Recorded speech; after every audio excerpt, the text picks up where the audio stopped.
Olá, BTEX Day. Thank you so much for being here. Agora a gente vai ter um painel espetacular. Vamos a falar de AI e muitas mais coisas. Para começar, eu quero falar Guilherme Furquen de NVIDIA. Um aplauso para a NVIDIA, por favor. Renata Castillo, de Amaru. E Luiz Liguori, de AWS. Gente, que bom time para falar de inteligência artificial, de personalização, líderes da indústria. Vamos fazer agora, a começar, perguntas muito difíceis para começar a entender o que é inteligência artificial. Vamos falar de hiperpersonalização. Uma pergunta fácil. Eu quero começar ouvindo de vocês. A AI é já criativa ou apenas é uma excelente imitadora? Quem quer começar? Vamos lá. Pessoal, boa tarde. Primeira coisa, Santiago, obrigado pelo convite. Prazer estar aqui, o evento cada vez melhor todo ano, tal como a gente estava falando disso. Parabéns para todos vocês por ajudar a ser a gente um evento tão gigante, a todos os parceiros sponsors. E é um prazer e obrigado pela parceria com a AWS. Vamos lá, primeira coisa, a gente fala de ser criativo ou não, né? Acho que criar é um processo mental da gente gerar novas ideias ou combinar ideias existentes. Tem gente que fala que a IA é um copiador profissional, tem gente que fala que ela é um agente de criatividade. Eu acho que a gente tem que ter um balanço nesse negócio, né? Na minha opinião, está mais para o agente de criatividade, mas eu não acho que a IA ela é criativa no senso humano, pessoal. Boa! Senso humano da criatividade. Vamos falar um pouquinho disso. A IA ela pode ajudar a gente, né? Mas ela tem significado do que ela está fazendo? Ela é intencional, né? A IA, primeira coisa, a IA sonha, pessoal. Será que a IA sonha ou não? Imagina a IA acordar um dia e falar, vou fazer isso por um propósito, por um desejo. Eu perguntei para a Alexa esses dias, ela falou que ela não sonha. Não sonha. Não sonha. Então, meu ponto é, tem o toque humano e a IA vai acelerar o processo de criatividade, trazendo informação que eu não consigo analisar, tem tanta informação que eu consigo cruzar, mas no final tem emoção, tem intencionalidade. Eu acordei, a IA fala, eu acordei e vou resolver o problema do aquecimento global. Não faz isso. É a gente que faz isso, né, gente? Boa tarde. Bom, falando desse tema, quando a gente olha o que é por trás de inteligência artificial e nas suas várias técnicas, né, suas várias vertentes, afinal a gente está falando de um modelo probabilístico. Está falando de um modelo, uma rede neural que tem um modelo probabilístico ali dentro que foi treinado e foi instruído a entender, tomar decisões. Teve muito avanço nos últimos tempos, então, inteligência artificial generativa aí de novembro de 22, quem lembra do ChatGPT ou OpenAI 3.5, democratizou um negócio que já estava na cozinha há bastante tempo, que é a inteligência artificial generativa, em que ela gera texto novo. E teve uma evolução, agora tem modelo que ele pensa, mas daí a dizer que ele substitui o nosso instinto, a nossa vivência, a gente está bastante longe disso, talvez, né? Mas tem evoluído muito. E essa evolução ela tem sido acelerada pelo fato de que a gente está falando de tecnologia acumulativa. Quando se acumula conhecimento e novas técnicas, a tendência é que isso seja um desenvolvimento exponencial e o tempo vai encurtando. 2 anos e meio a gente teve um avanço muito grande. E ainda vem coisa pela frente aí. Aí, Renata. Eu acho que... Bom, os técnicos falaram, né? Agora é a publicitária, criativa. Eu acho que assim, depende do que a gente considera como criatividade, né? Eu acho que a IA ela é capaz hoje já de criar coisas diferentes do senso comum ou coisas que ainda não foram criadas, né? Você virar para o ChatGPT ou para Gemini e falar, crie uma campanha que ainda não aconteceu. Ele vai te dar algumas ideias diferentes do que já foi feito.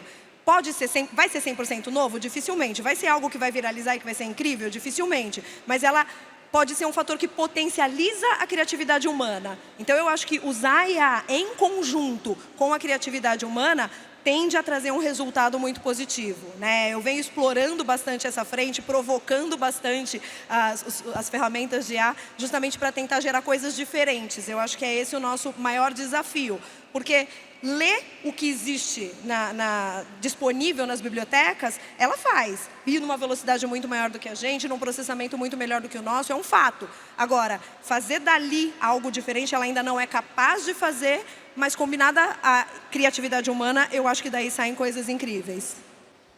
Bom, agora vamos mais mano em massa. Vocês falam mano em massa, mas a entrar a detalhe que se pode oferecer além ChatGPT, Lookalike.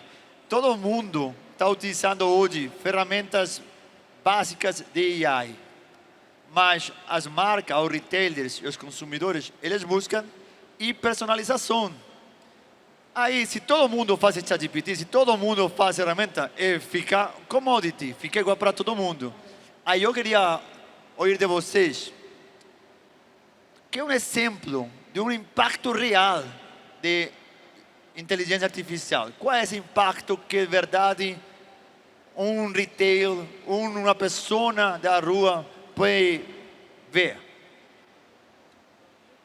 Quem começa? Bom, eu vou dar um exemplo e é sempre bom a gente tropicalizar, né? Porque às vezes pergunta, dá um exemplo. Vem um negócio lá da Singapura, lá dos Estados Unidos. Caso real no Brasil. Um dos parceiros NVIDIA aqui do Brasil, em parceria com outro parceiro do Uruguai, desenvolveu uma solução para fazer virtual probing. Você poder tirar a fotografia de uma pessoa e aí dentro do site de um e-commerce, que poderia ser Amaro, mas no caso a gente tem outros retailers aqui no Brasil utilizando, Reserva, por exemplo. Conheço e gosto. Mais para provocar, né? Você não comprou ainda, mas vai comprar. Conheço. Tá, você conhece Estamos namorando. a Doris, E o que a Doris fez, usando inteligência artificial de última geração, não é o chat GPT, mas é um negócio chamado Stable Diffusion, que ele reconstitui a imagem e tudo. Você tira 2 fotos da pessoa e aí você diz, como é que eu fico dentro dessa camisa? E você coloca a camisa M se achando, né? Você está malhado, achando que o M vai ficar... Aparece ela toda apertadinha, e aí você fala, não, deixa eu experimentar agora numa versão M. Em vez do M, desculpa, na versão grande, na versão G. Ela já aparece mais folgada, aparece o caimento. E ela chega num nível de detalhe, que se eu tirar uma foto da pessoa que está como eu, com um terno e calça comprida, e pedir para experimentar um short, ela vai reconstituir a minha pele da perna. O que isso gera de resultado no final das contas, que é o que interessa no negócio? Ela dobra a conversão de vendas e ela diminui pela metade a logística reversa de devolução. É dinheiro na veia. Para quem é de e-commerce, mundo de moda, sabe que isso daí é dinheiro na veia. Então, esse é um exemplo de inovação usando inteligência artificial generativa para fazer a prova virtual de moda. E aí a gente tem outros exemplos, né? Mas me atendendo a um caso local no Brasil de parceiros que estão fazendo inovação. Boa. Renata. Eu acho que a hiperpersonalização ela não é um tema novo, né? Eu acho que a AI ela traz escala para esse processo, né? A base disso tudo, eu acho que o exemplo ele traz uma visão de tráfego de cliente, onde você captura a atenção do cliente, melhora a experiência, mas eu vejo muito valor em usar informação de cliente e aí capturar cada vez mais esses dados. Aí ela não funciona sem dados, a gente precisa alimentá-la, né? Seja uma base de dados pública ou a sua própria base de dados como empresa, para você trazer coisas relevantes para esse cliente, né? Então, N exemplos, acho que um exemplo muito bacana que eu tenho de uma experiência de um marketplace pelo qual eu passei, a gente capturava informações pessoais do cliente nas avaliações que ele dava dos produtos, né? Então a gente perguntava, qual o caso de uso desse produto, o que você achou? A gente capturava alguns termos e algumas palavras, a gente trabalhava esses dados e criava bancos e clusters de clientes em momentos, em sazonalidades. Então, putz, é um presente para o meu filho. Ah, será que seu filho está fazendo aniversário? Vamos trazer mais? Né? Então, você começa a surpreender o cliente, porque hoje, na verdade, o que a gente disputa é a atenção dos nossos clientes. Neste momento, está todo mundo recebendo push de uma série de marcas. Nesse momento, está todo mundo recebendo e-mail de uma série de marcas. E o que se diferencia, né? Como que a gente diferencia a nossa comunicação? Como que a gente traz valor? Então, eu acho que interpretar esses dados, e assim, não existe ser humano capaz de fazer a interpretação desses dados na velocidade que a gente precisa para, de fato, gerar valor para o cliente. Então, eu acho que esse processo, a gente tinha taxas de engajamento que praticamente dobravam quando a gente contextualizava com situações que eram muito particulares daquele cliente, né? O cliente engajava ele muito mais, convertia muito mais e ele criava uma relação muito mais próxima e íntima com a marca. E aqui todo mundo sabe que uma das bases para que de fato um cliente se torne recorrente é ele ter uma relação positiva com a marca. Então eu acho que esse caminho ele é muito saudável. Luiz. Vamos lá, gente. Eu vou falar de um... Eu tenho vários casos pela AWS de clientes. Eu vou falar de um específico, que é um cliente super exigente da AWS, que é a Amazon. A Amazon.com é um baita cliente exigente nosso, né? E a Amazon está no DNA da Amazon, e acho que tem um pouco de cultura. Quem viu o bate-papo aqui com o Itaú, com o Maluli, que veio antes, a gente falou de cultura muito. Está muito no DNA de focar no cliente. Qual que é a melhor experiência que eu vou oferecer para o cliente? Esse é o ponto. A Amazon, eu fui ver outro dia, eu sou cliente da Amazon Bookstore em 99, meu usuário é. Em 98, lançou, quem comprou tal coisa, também comprou esse produto, que é uma personalização muito básica. Hoje tem um nível de dados, e o que vale é a qualidade do dado, que eu consigo pegar todo o histórico do cliente, onde ele clicou, afinidade com marca, review de outros clientes daquele produto, analisar tudo aquilo e criar uma personalização no sentido de o que eu quero comprar. Eu não tenho, o número não é público, gente, não posso trazer, mas é muito relevante o número de conversão para anúncios que vêm personalizados. Esse é um exemplo que eu acho que todo mundo vê, básico, né? O que a gente está fazendo? Imagina eu pegar toda essa base de todos os sellers e eu pegar e ensinar para a inteligência artificial, pegar todos os manuais de todos os produtos que estão sendo vendidos, pegar todos os reviews de todo mundo, ensinar e eu criar um assistente que eu posso personalizar e perguntar da forma que eu quiser. Então, hoje na Amazon.com tem um assistente, chama Rufus. Você pergunta se você quiser, personalizado da forma que eu quiser. Então, por exemplo, eu gosto de ciclismo. Eu virei outro dia e falei, eu queria um pneu para competição, para bicicleta de corrida. Como que eu vou encontrar isso? Né? Me fala o melhor. Aí ele me explicou, me trouxe, falei, me compara os pneus. Outro dia eu falei, me traz quais são os fatores que eu uso para comprar um fone de ouvido. E baseado nisso, ele vai me recomendando. Um outro terceiro exemplo que eu queria trazer é busca multimodal. Imagina que tem uma roupa, que eu adorei, aí eu mando aquela imagem lá e ele vai procurar produtos semelhantes com aquela roupa. Mas agora imagina que eu posso não só mandar a imagem, mas eu posso escrever um texto e falar assim, olha, eu quero essa roupa azul. Não, eu quero sem manga, eu quero slim, eu quero... E aí eu estou combinando imagem mais texto e fazendo uma busca na experiência personalizada do cliente. Né? Eu estou permitindo ouvir o cliente da forma que ele quiser. Tem vários outros exemplos de imagem, por exemplo. Eu consigo hoje pegar e fornecer, eu saber que você mora num lugar de praia, você comprou uma cerveja, e eu vou mudar a imagem com o fundo de uma praia da localização que você está. E eu ponho para você aquilo como mudando uma experiência para você. Isso você faz em tempo real, você consegue fazer isso aí hoje. Eu acho só mais um exemplo, Claro né? que sim, Ele trouxe a questão das imagens. Acho que hoje a gente vem trabalhando na Maro um desafio que a gente tem é a descrição de produto. Eu acho que não só nós, claro, todos os varejistas têm esse desafio, porque é muito dinâmico, né? Pensa que a gente está falando de descrição de roupa, entram roupas novas todas as semanas, em volumes absurdos, você fazer a descrição de uma forma que seja interessante, de uma forma que seja atraente, de uma forma que seja... comercial, que o que gere desejo no cliente é desafiador e que carregue a linguagem da marca, né? Porque é como se a marca estivesse descrevendo e conversando com o cliente. Então, além de você fazer a descrição por atributos que são pré-definidos, você consegue ler a imagem do produto e fazer a descrição dessa peça com base em algumas características. Então, qual é o tipo da gola, qual é o tipo da estampa, qual é o tipo de manga, qual é o tipo de perna, né? Como é o cavalo, se é alto ou se é baixo. Então, tem diversas formas que você consegue tornar esse trabalho muito mais escalável e dinâmico e testar diferentes abordagens. Eu acho que esse é um ganho muito grande. A gente está testando agora, ainda não tem os resultados para dividir, mas me convidem para o ano que vem que eu trago os resultados dessa ação. Está segurado. Eu tenho um parceiro que faz exatamente isso, depois eu posso te apresentar. Eu tô conversando com um também, pode ser que seja o mesmo. Pode ser. Posso fazer propaganda, não? Hiperpersonalização, só complementando, ele vai além da pessoa. Ele é temporal, porque apesar de eu conhecer muito bem um indivíduo, ele tem um comportamento durante o dia diferente da noite, diferente do final de semana, diferente do quando ele está de férias. Então, também isso tem que ser levado em consideração. Então, não acha só que hiperpersonalização é conhecer o teu cliente e saber que ele gosta de vinho. Se ele está na praia, num calor de 90 graus, ele vai tomar, de repente, em vez do vinho, vai tomar uma cerveja. Então, essa temporalidade, ela é super importante também quando você pensa na ferramenta. E aí entra um fator importante, que foi colocado aqui pelo Luiz, que é a quantidade de dados é muito grande, aí entra a parte da infraestrutura, tanto dentro da AWS, mas ela precisa ser também escalável para esses desafios que vocês querem fazer. E quando você coloca mais dados, o problema passa a ser exponencial. Não acha que você dobrar a quantidade de dados para uma determinada análise, ela dobra a capacidade computacional.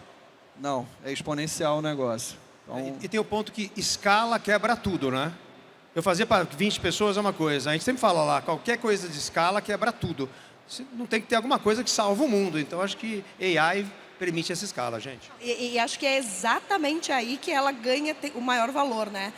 Porque o maior desafio de toda e qualquer empresa é esse. Quando você começa a escalar qualquer operação, você tem custos maiores de processamento de informação, você tem custos maiores de pessoas. Então, como tornar toda essa dinâmica corporativa mais eficiente e inteligente? Eu acho que o ganho que a AI traz nesse sentido para a gente é muito grande. Agora é um bom gancho, porque a gente está com muita data, muita disponibilidade para fazer coisas. E começou um novo término a aparecer, o agent,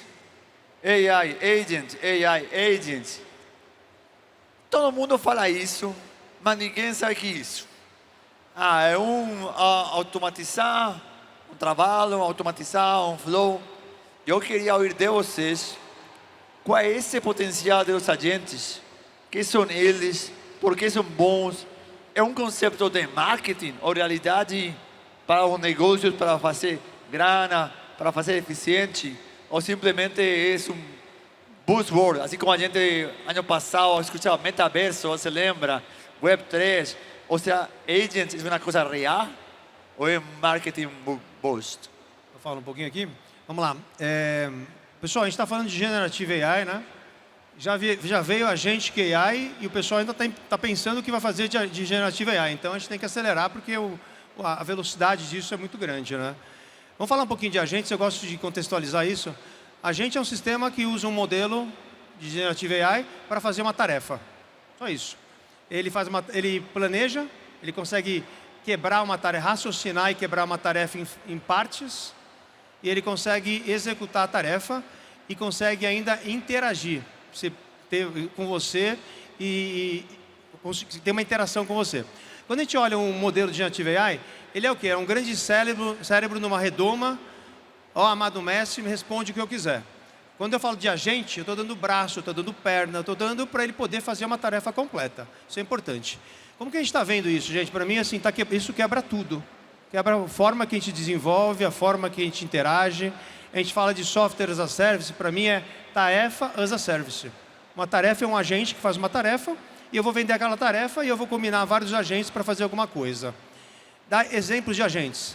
Dá exemplo no setor financeiro que tem a ver com personalização. Pô, você quer fazer investimento, você liga para o seu assessor, ele vai ter que pegar seus dados, saber seu perfil, para prover para você uma recomendação de investimento. Isso aí, esse caso é um caso que a gente implementou com o Santander, onde ele virou e falou assim, peraí, eu demoro 35 minutos quando alguém me liga para eu conseguir dar uma recomendação mais básica, né? A gente conseguiu pegar e criar agentes que vão... É um agente que conhece renda fixa, um agente que conhece renda variável, e em 30 segundos ele traz uma recomendação personalizada para a pessoa. Cada agente é especializado num tema, né? Tem um outro caso aqui, Amazon.com, é um piloto nosso. Você entra na Amazon, quer comprar um produto que não tem lá, produto. Aí tem uma opção de Buy for Me. O que a gente está fazendo? A gente está indo em outras lojas fora do site da Amazon.com e fala, você quer que eu compre para você? Eu vou lá, trago o produto, lá, eu não tenho. Eu pago lá para você e depois, ok, na minha experiência ímpar que você vai ficar aqui dentro, mas a empresa vai te entregar, é um agente que entende isso e vai buscar esses produtos. E eu tenho um terceiro caso, pessoal. Geralmente a gente fala de experiência, né? Eu queria falar um caso que tem a ver com trazer receita. Esse é um caso para mim emblemático de como que a gente prova que traz receita com agentes. O caso é uma empresa do setor farmacêutico. Ele fornece equipamentos médicos, todo tipo de aparelho médico. E como funciona a venda dele? Uma parte das vendas é via e-mail. A pessoa manda um e-mail, o hospital manda para ele. Ele tem muitos vendedores com todos os itens. Cada um manda o e-mail da forma que quiser. Um PDF, escrito à mão, sei lá. Mandou um e-mail lá. Chegou, ele pega aquele e-mail, ele tem que analisar o e-mail e fazer uma cotação. O vendedor não tem condições de fazer isso, gente. O que ele faz? Ele vai escolher que cliente ele vai conseguir atender, ou que produto que ele vai oferecer. O que a gente criou? 2 agentes. Um agente e-mail, que fica olhando todos os e-mails que entram e fala, esse e-mail que veio é do quê? É de cotação? É. Porque o vendedor não conseguia nem olhar o e-mail, é tanta coisa. Aí ele pega e chama um amigo dele, o outro agente de cotação, que a gente ensinou a fazer uma cotação, na mesma forma que um ser humano faz. Então, esse agente passa para o outro cota, e o vendedor recebe e dá um ok. Só para você ter resultado disso. 8 meses, receita que ele nem sabia que ele estava perdendo. 100 milhões. Receita que ele não sabia, ele nem se imaginava. Então, quando a gente fala de agente, pessoal, é eficiência operacional. Ele muda tudo. Acho que cada um vai ter seu agente daqui a um tempo, que vai fazer tudo pela gente. A gente sempre tem de separar o que é usuário e protagonista. Então, você tem o usuário das ferramentas, das plataformas de inteligência artificial. Você tem um agente, só que é um agente que você pode perguntar absolutamente tudo para ele. Ele vai saber de filosofia, astronomia, culinária, religião, sabe de tudo. Ele é um agente pessoal, ele vai saber de tudo. E isso é muito bom quando a gente fala de consumo. Você está sendo um usuário de um agente de inteligência artificial para te ajudar nas tarefas. Outro dia, meu filho fazendo um trabalho para a faculdade, ele falou, pai, quem inventou o ChatGPT? Eu falei, foi um cara lá e tal. Queria dar um beijo na boca dele. Eu adoro ele, eu amo esse cara. Porque, ajudou o meu filho a fazer um trabalho para a faculdade. Eu entendo o seu filho. Eu queria ter ChatGPT quando eu estava fazendo meus trabalhos de faculdade. Pois é, exato.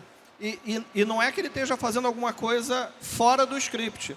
A faculdade já instrui os alunos para usar. Não é, se você quiser usar, não, use o ChatGPT ou outra plataforma, Perplexity, ou no que seja, né? Então, ele é um usuário. Ele é um protagonista, ele vai colocar isso dentro de um ambiente produtivo, dentro de uma empresa, é mais arriscado. Porque apesar dele conhecer tudo de religião, de astronomia, de física, ele não entende da tua cadeia de supply chain, por exemplo. Então, isso é importante, quando a gente fala do agente, do agent que é AI, não confunde com o teu agente pessoal. Ou não confunda isso com alguma coisa que você esteja usando. Se você quer criar um agente num ambiente corporativo para te ajudar nas tarefas e na produtividade, por exemplo, de precificação, crie um agente com que ele seja hiper especializado naquela função, foi o que o Luiz falou. Ele tem que ser muito especializado. E por que isso é importante? Porque ele é que nem um funcionário que você contratou. Você tem um cara que é especializado lá no almoxarifado. Aí você chega para ele e fala, pô, me fala do balanço da empresa do último quarto. Você não quer que ele responda isso, ele não tem a habilidade, ele não tem a competência. E a mesma coisa, você pegar o CFO e falar, fala do último balanço da empresa, ele vai falar muito bem. Fala de como é que é a cadeia de suprimento lá da fábrica, ele não vai, porque não é a área dele. Então essa parte da especialização do agente ele é super importante. E aí entra um passo a mais, que é você criar o multi-agente. O que é que significa isso? Determinadas tarefas, por exemplo, precificação. Ele pode ser um aglutinador de tomadas de decisões de outros microagentes. Então você cria outros agentes, cada um com a sua determinada especialidade. Por exemplo, vai ter um que vai entender de demanda. É importante para a precificação. Tem outro que ele entende muito de como é que está a parte de produção, de fornecedores e etc., que impacta também de como é que eu vou precificar aquilo, de estoque. Então eu crio agentes especializados em tarefa, e aí eu crio um blueprint, eu crio lá um cara que vai ser o coordenador de aglutinar a informação desses vários agentes, para ele sim ser o tomador de ação, o decisor, né? Porque agora ele está lá. E aí torna um negócio interessante. Quem passa a ser o RH desses agentes é o departamento de IT. O departamento de IT agora é o RH da empresa, não da empresa, desculpa, mas dos agentes virtuais. Então aí a gente agora tem uma área de RH de agentes. Eu vou contratar agentes. Não é fantástico isso? Vocês são técnicos, eu sou leiga no tema. Posso? Todo mundo é leigo, todo dia. Não, então, é só para tentar ver se eu entendi e traduzir nos meus termos de varejo. Basicamente, o que a gente tem hoje, que a gente considera, sei lá, quando você entra no WhatsApp de uma marca e eles falam, fale seu nome, aí você fala, oi, aí ele fala, não entendi, fale seu nome, né? Então, agora, com os agentes, ele vai ter a gente vai ter a oportunidade de entender essa informação e tomar uma ação. A gente não vai ter que ficar programando as rotas, né? O agente ele é capaz de tomar uma ação pela empresa, enquanto que hoje a gente tem que programar todas as possibilidades e aí surgem aqueles corner cases que a gente não prevê, né? E o agente ele vai ter a oportunidade de tratar esses casos. As tarefas. Essas Consegue tarefas. executar alguma Ele coisa executa. e planejar. A diferença é que ele executa. Hoje a gente Ele tem faz que programar. tarefas complexas. Imagina que eu falo assim, eu quero viajar. Para viajar eu preciso ter uma passagem. Ele consegue raciocinar e quebrar esse quero viajar em várias coisas. Ele faz o processo e poder completo. chamar vários agentes. Porque essa tomada de decisão, né, sequencial e de árvore e tudo, ela é muito chata. Ela é chata, difícil de configurar e ela Chato pressupõe demais. e ela pressupõe um conhecimento prévio que nem sempre a gente tem. Exato. Né? E aí você pega, qual é o teu nome? O cara, João, ele é gago. Se a IA não entender, entendi. Se a IA, e aqui não é bullying, desculpa, Olá, mas João, né? você tem pessoas com falas e, bom, fala português perfeitamente, mas a gente percebe que não é. Se a AI não entender isso, Meu sotaque me mata, não? vai desligar o telefone, você perdeu o cliente. Então, essa interação, ela vem ganhando novos modelos e novas ferramentas. Então, a gente agora está num momento que a gente tem a inteligência artificial generativa com reasoning, com pensamento. Cara, é Que bizarro. medo. É bizarro, porque ela entende e ela vai no contexto. Por exemplo, qual o seu nome? Aí a pessoa fala, oi. Oi, como é que você está? E tudo, eu queria saber o seu nome. Verdade. Ela vai ter um script para falar. Existem muitos modelos já prontos e várias empresas disponibilizam isso, mas é importante com que você dê aquela lapidadazinha, né? Verdade. Então, e criar dentro da cultura da empresa que você está Guilherme. disponibilizando a ferramenta. Vamos a fazer a última pergunta. Mas vocês me autorizaram sair do protocolo. É verdade? Vocês permitiram a gente sair do protocolo. Vou fazer a última pergunta. Muito curto e muito rápido. A gente vai ficar sem trabalho por culpa da AI? Fica aí, responde sim, não, por quê? Vamos. Quem começa? Não vai.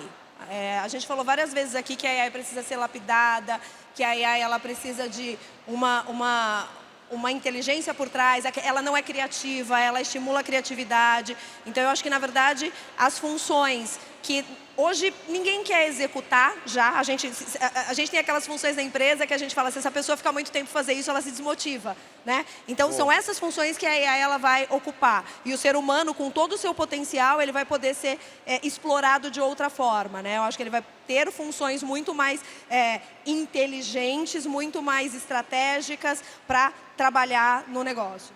Vamos lá. Há uns bons anos atrás falava-se que a IA ia tomar o seu trabalho. Aí depois falava que o jargão era que quem sabe IA vai tomar o seu trabalho. Para mim é o seguinte, gente, quem for passivo, a IA vai lá e fala para você, faça isso. Ela analisou um monte de documentos. Você vai fazer? Você vai analisar. Então, pensamento crítico. Pensamento crítico, esse é o primeiro ponto. Boa. Relação interpessoal. Isso é o segundo ponto que tem que ter. E tem um lado aí, emoção, né? Desejo. E não tem desejo, a gente tem desejo, tem propósito. Na empresa a gente fala de propósito, né? Na vida pessoal é desejo. Eu nunca vi um funcionário falar, estou com desejo, é meio estranho, né? Mas propósito, então não tem. Então, gente, tem uma coisa por trás aí que a gente é ser humano, né? Não dá. Ninguém vai perder o emprego por causa de IA. Ponto. Você assegura isso? Tá filmado, hein? Tá firmado. E aí é muito simples, né? A gente entender até. Por que a gente tem... Quantas pessoas tem hoje no Vitex Day? 25 mil. Por que 25 mil pessoas vieram para cá se tem uma ferramenta de inteligência artificial disponível para todo mundo? Por causa da interação humana. Então, existem várias situações onde essa interação humana e a customização e a coisa da criatividade humana, isso a gente não perde. Agora, o que todo mundo, todo profissional e toda pessoa, ser humano, ela precisa fazer é se adequar à evolução tecnológica. Isso aconteceu com energia elétrica, com telecomunicações, com internet e a mesma coisa com inteligência artificial. Então, entender a evolução tecnológica e fazer o uso dela. E o último comentário é que a NVIDIA está no olho do furacão, assim como os nossos parceiros, a AWS, que é parceiro e cliente, mas a gente desenvolve as coisas para o bem da humanidade. Então, quando a gente traz notícia de acelerar o desenvolvimento na área de saúde para buscar uma cura do câncer, para buscar interação medicamentosa usando inteligência artificial, é incontestável o benefício. Então, existem isso em todas as verticais. Eu acho que se os nossos avós abandonaram o telefone e aprenderam a usar o WhatsApp, a gente vai saber usar a inteligência artificial quando chegar a hora. Tenho segurança disso. Gente, poderíamos ficar muitas horas falando com vocês e todo o time de AI, mas a gente chegou ao final. Eu quero dar parabéns. Que orgulho ter essa conversa com todos vocês. Vocês profissionais incríveis. Muito honrado de ter a vocês em Vitex Day. Palmas para todos eles. Obrigado a todos vocês. Tá bom? Toma uma foto.